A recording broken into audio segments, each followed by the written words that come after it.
Welcome back to where we sit next to a bunch of crockpots and talk about food stuff. My name is All Fun and Games. I stream every day on Twitch TV, and I also make fun videos here on YouTube. If you're curious about some more recipes, well, you probably don't need to go too far, as I'm going to be diving super far into a lot of different recipes from here on out. Mainly the ones that are easy enough to understand, and basically the ones that can get you started in DST, as that's what these videos are meant to kind of inform you a little bit about. Okay. Today, we're going to be talking about twigs inside of a crockpot. What do you mean, twigs inside of a crockpot? Well, twigs can be used as filler inside of a crockpot, in case you didn't know. Multiple different ways of actually using twigs in a crockpot, but let's focus on the simpler ones, shall we? Here we go.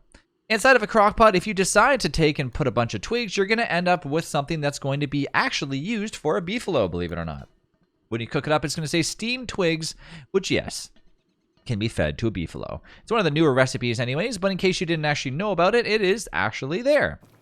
Something I don't really use that often, but, you know, it's just something to kind of look at and go, okay, this is interesting. Whereas before, I used to actually give you actual wet goop from doing that.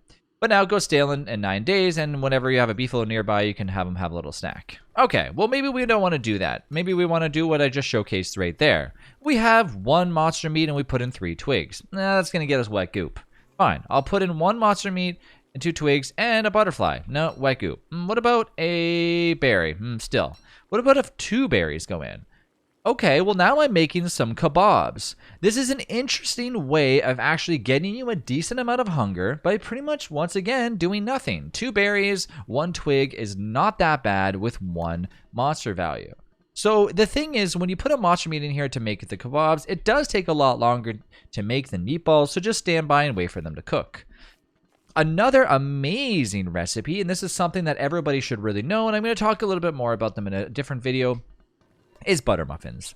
Butter muffins also allow you to put 2 twigs in here, probably the only dishes that most likely let you do it. I mean, there could be more, but for me, literally 1 butterfly, which is so easy to get, any veggie, not corn, because corn's not as easy to get, well, later on it could be, and 2 twigs. That's right, 2 twigs, 1 butterfly. So twigs are easy to get, butterflies are basically wandering around for you to kill them, and 1 veggie of any kind.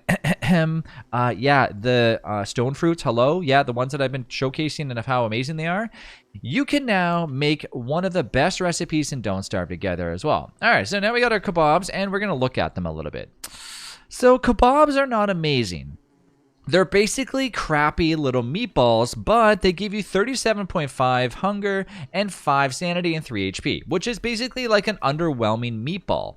The thing is that if you take this and, of course, combine the fact that you've obviously put a twig in there instead of an extra berry, my recommendation would probably not be to make kebabs. However, if, of course, you want your temperature to go up when eating them, I believe it will go up just a smidge from eating them, but I have to look a little bit further into that. I mean, I'm pretty sure that is true.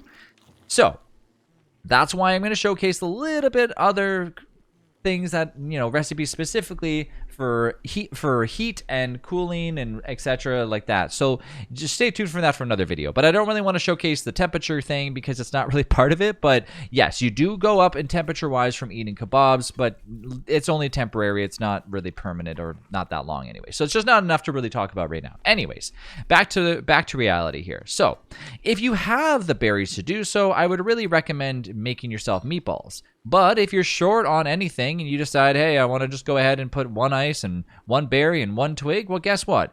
Easy to get in wintertime, and now you can make some kebabs, which might actually make your little tiny little friend Warley a little bit happier.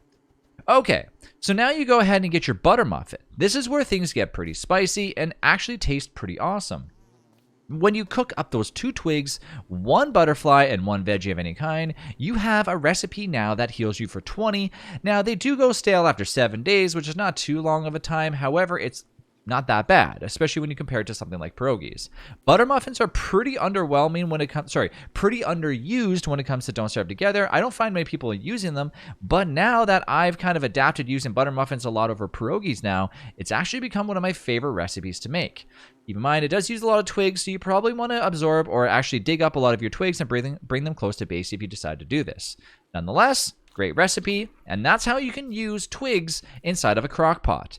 There's other recipes that do allow twigs, so just experiment as much as you can. I don't want to dive too deep into all the recipes, I just want to focus on the easy ones that are early on that you can actually make. Keep in mind, don't focus on corn, get yourself other veggies, aka carrots, which are literally littered around the world. So yeah, when you get a crock pot, experiment as much as you can because it's very important to do so and don't starve together. Thanks again for watching, I'll see you in the next one.